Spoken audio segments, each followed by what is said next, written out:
All right. So if you just want to state your name, major, year, and where you're from. My name is Aubree Hughes. I am a nursing major.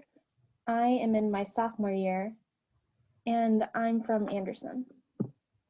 How did you end up in this class? Honestly, it just fit into my schedule. It's the only class I could go to and still be with friends. The one I was going to be in got canceled because of COVID, so I ended up here. What did you expect coming into this class since you didn't quite plan on taking it?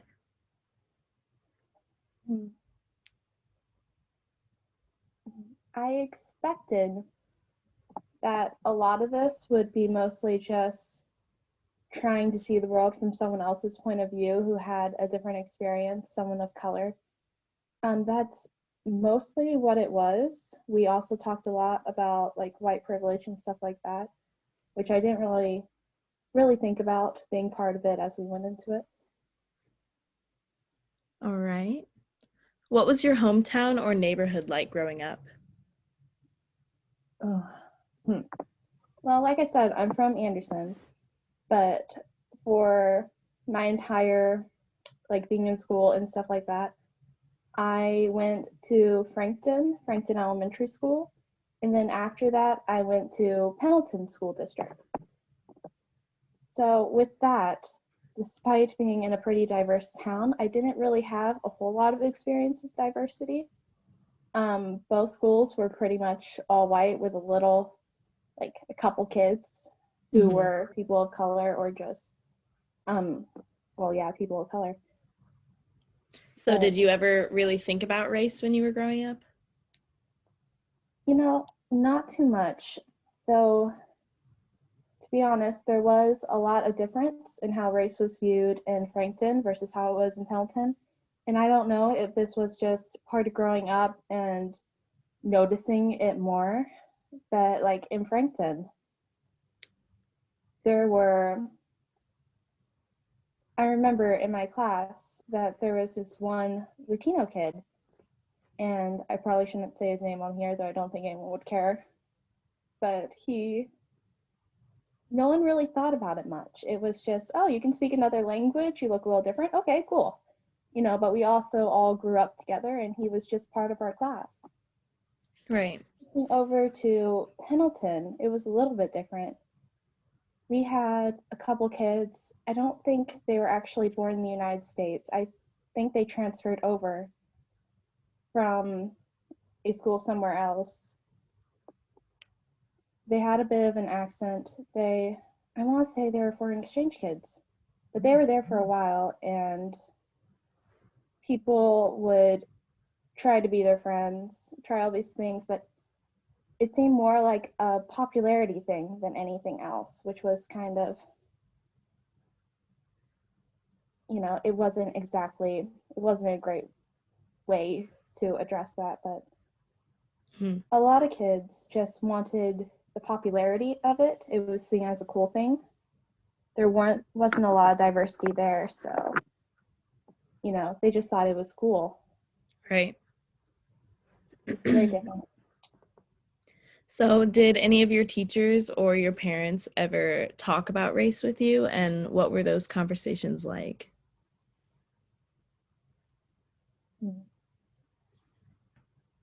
My mom didn't really talk about race with me, but she did have friends who were not white, and there wasn't really any difference in how she would treat them. My mom she loves to serve people. She'll bring, like, I remember this one family.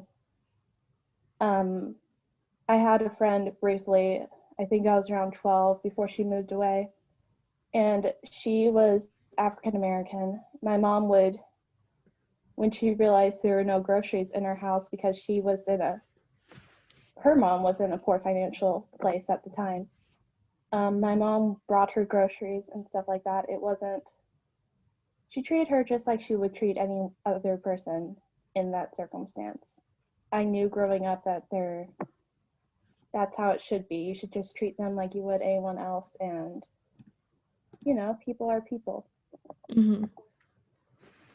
So when did you, or do you remember a time when you first started thinking about race or seeing yourself as someone with a race in society? Hmm. I think the first time I really had to think about it was actually once I came to college. We, I was in a psychology course and I had to participate in so many research projects done by other students who were psychology majors. And one of them was a white privilege one. Like they wanted you to take it, and then I didn't understand at the time that they were going to rate my privilege after taking this. And that's what they did. And it wasn't exactly a positive experience. I remember being so mad because like you were encouraged to do well in school. You were you went to a good school. These things were things that they used to rate your white privilege. I don't know. Yeah, that I would got be, I mean, I guess it's just confusing if they just throw it on you and don't really tell you what you're doing in the first place. Yeah, I didn't really understand it. And a lot of it, like me going to a good school, was not because of a good financial standing or being in that school district. My mom got up before the crack of dawn every single day to drive us to school in one town and then Hmm. turn around, drive back through Anderson, and then another half an hour to get to her job. And she'd do this at the beginning of the day and she'd do it after the day. We left before the sun was up most days and didn't get back until it was down. Yeah, Well, except when during summer, but in May and stuff right. like that. But yeah, so I was a little upset. It felt like a lot of stuff she had done for me was being kind of just, oh, you got all this because of your race. But Hmm. going through this class, I kind of understand it more. But yeah, that's probably the first time that I had really had to think about race and being part of a race. So have you, excuse me, have you ever experienced or just witnessed racism in your life? Yes. Mostly it was verbal, and usually there weren't any people of color there. Um, Actually, it's I find that it's usually older people, and this isn't probably true for everyone, but the times I've experienced someone making outright racist comments, they've been older, and like one of them, I want to say she was actually still alive and remembered segregation when it happened. Not when it happened, but like before it became not a thing. Hmm. Um, and just little things like she told me about playing on a swing when she was little and these black guys coming up and her being so scared. And this was her one experience with race, like being a child playing on a swing and then being so scared because two black guys were coming up. And that was it. And she felt like she needed to tell me this 70 years later. Wow. Yeah. And just little things like that when you realize, oh, yeah, there's a racism is a thing. And Yeah, these things had to have been passed down because why on earth would she as a child think anything about that? right. But Okay. yeah, How do your other identities or social positions like gender, class, region, religion shape your experience with race? uh, hmm,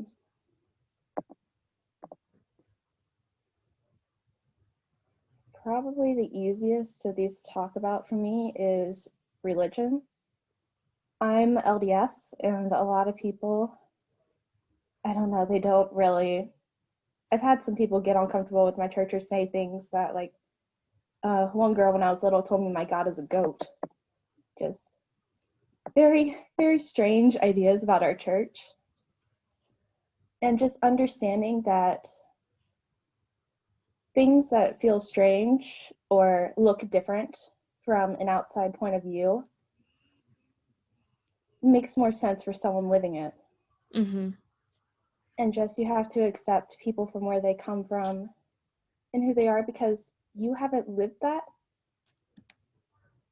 But also, you know, who are you to judge them if they do things a little bit differently than you are or act a little bit different? Yeah. Because,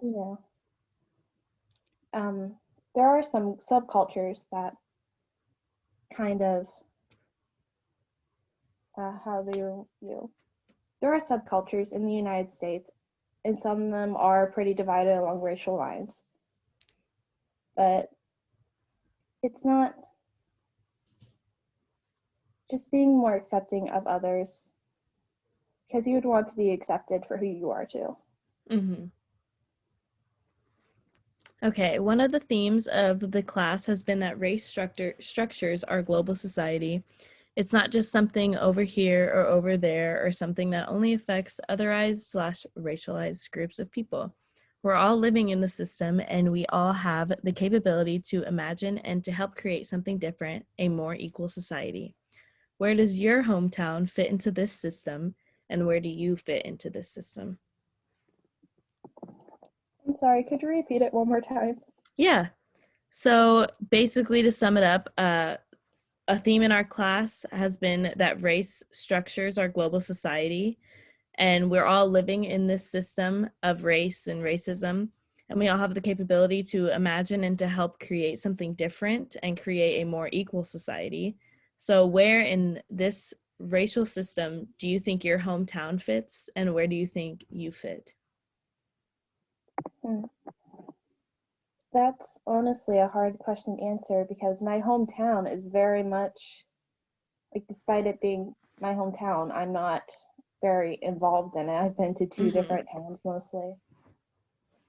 Um, Anderson itself is pretty diverse, and for the most part, it's not really as racist as the other towns I've been in. It's more inclusive. A lot of the schools here are predominantly the people diversity. And I don't know. The only real experience I've had is like working at Walmart and stuff like that, where my manager was a person of color and I was under her, or just being in different places in town. You don't really see it much. Mm-hmm. Um,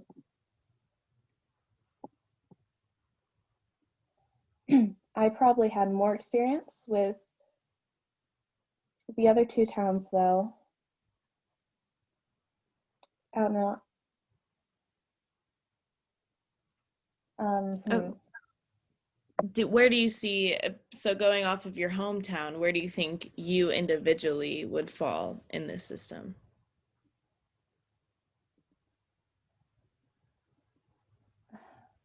I'm sorry, I have trouble holding a question in my head. No, What's the yeah. Yeah, so basically just like where do you see yourself in the system of race and racism in our country? And do you like the final part, I guess, would be that we're all living in this same system and we can imagine and change it and make it more equal. So like where do you see yourself in line with that? Like, are you actively making a change? Are you just kind of watching, like, where do you fall? I try to say things, and even before this class and stuff like that, I've tried to say things when people have been outright racist. I think there's a lot of things, though, that we just don't notice. So Mm-hmm. I'd probably fall more along the lines of I don't always notice things. Right. And, this class has kind of helped me a little bit be a little bit more aware of what's going on. But, I am white, and the way our system works, if you want to be ignorant, it's not hard. If you don't want to know, you don't have to know.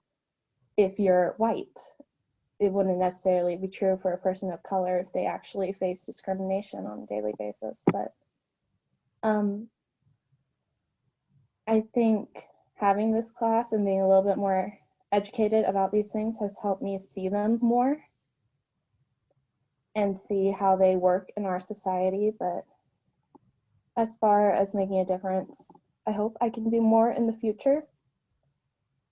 But before this class, all I've really been able to do was if someone said something outright wrong, I could maybe say something about that, and I usually try to, but you know, it's the little things that you just really, you have to be taught to see them before you see them. Mm-hmm. Okay, so moving on, that just wrapped up our background and reflection part. So now we're going to move on to our world and our campus. So how have the events of 2020, the pandemic, the uprisings and activism, the election, or any other crazy event that's happened this year, how do these events shape your perception of racism and anti-racism in the United States? You know, high school in Pendleton, high school is when you really start talking about race and stuff like that. It was kind of taught as racism was something of the past. You know, it's kind of still here, but not really. We don't really need to talk too much about it. It happened. It's over. We're done. We're moving forward. Mm-hmm. And that's not really seeing all this stuff happen now. Black Lives Matter movement rising up again, you realize it's not really the case. People still feel discriminated against. There's still a lot of stuff going on that's not making it an equal playing ground for everyone in our society. Mm-hmm. So I guess, again, I'm having trouble remembering the question. I'm sorry. Just how has 2020 shaped your perception of racism and anti-racism in the United States? Right. I guess it's made me more aware because there's so many things going on right now. And then, you know, I don't think COVID really had too much to do with it. Mm-hmm. But all the racial tension and the election and stuff like that, you realize there are still very racist opinions out there, and there is still structural racism, and all these things we've been taught are not really a part of our society anymore. They're still here, and they're still playing a large part in how people experience the world. And I think 2020 has really helped me realize that. How would you describe race relations or race issues at Ball State? This is one where I honestly haven't had very much experience with it.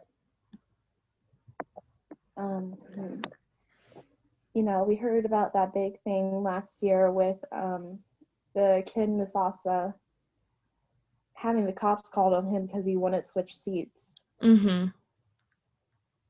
And that, I don't know if it was a crazy professor or if he was just actually being racist towards this student. Mm-hmm. But that's probably the first thing I heard of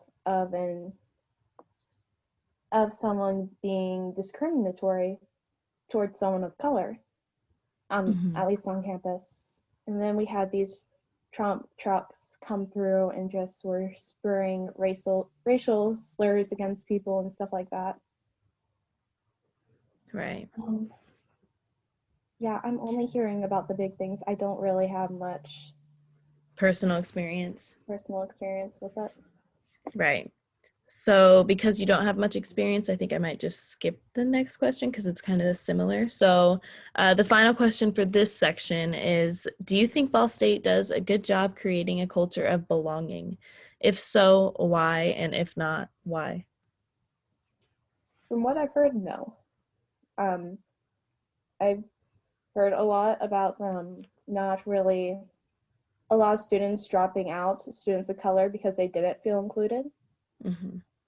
or welcome on campus, which is really sad. I'm hoping that having a multicultural center actually on campus instead of, on the outskirts of campus in a little duplex type thing will help with it.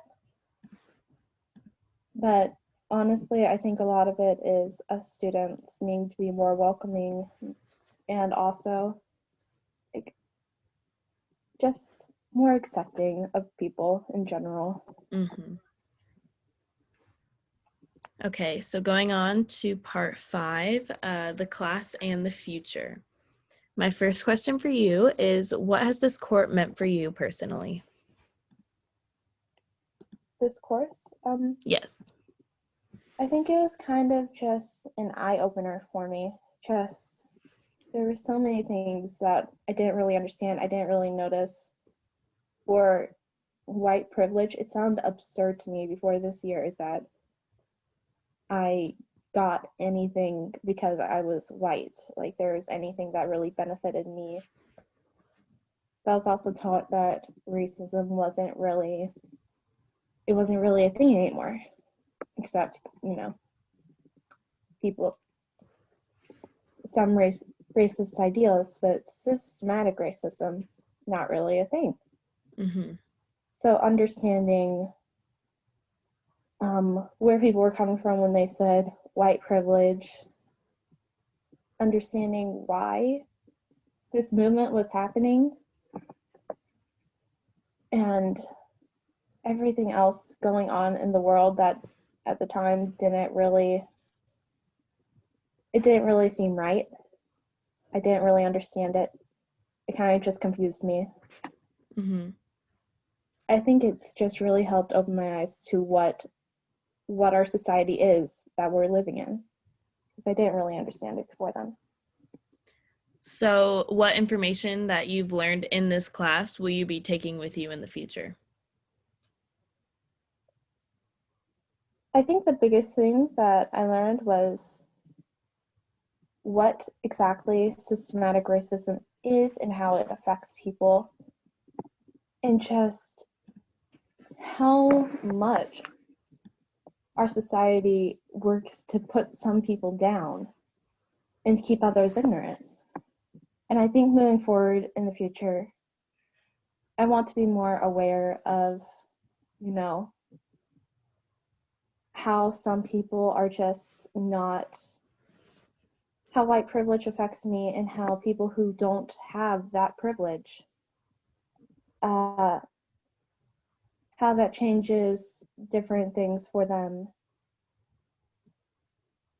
and what I can do to maybe, if I can't, I don't think I myself could fix systematic racism, but even continue speaking out against people who are outright racist and continue to help other people understand like what white privilege is, why people are still discriminated against, what is structural racism, all these different things that are maybe not as, it's not always easy to see. Did you learn anything in this class that totally changed your perspective on a topic? There was a video we watched that really changed my perspective. It was an African American woman who was talking about a book she had written. And the book, from what I understood, was about a young African American girl. And the man interviewing her asked her when she was going to write a book that wasn't about race. And she kind of turned it on him, saying, why is me writing about a young African American girl about a book about race? But if I was to write about a white girl, it would not be about race. And that just, I don't know, you don't even think about it when you hear him ask the question, but hearing her turn it around like that, you're like, oh, yeah, of course. Yeah. And I think that really helped change my perspective, that 3-minute video. and just hearing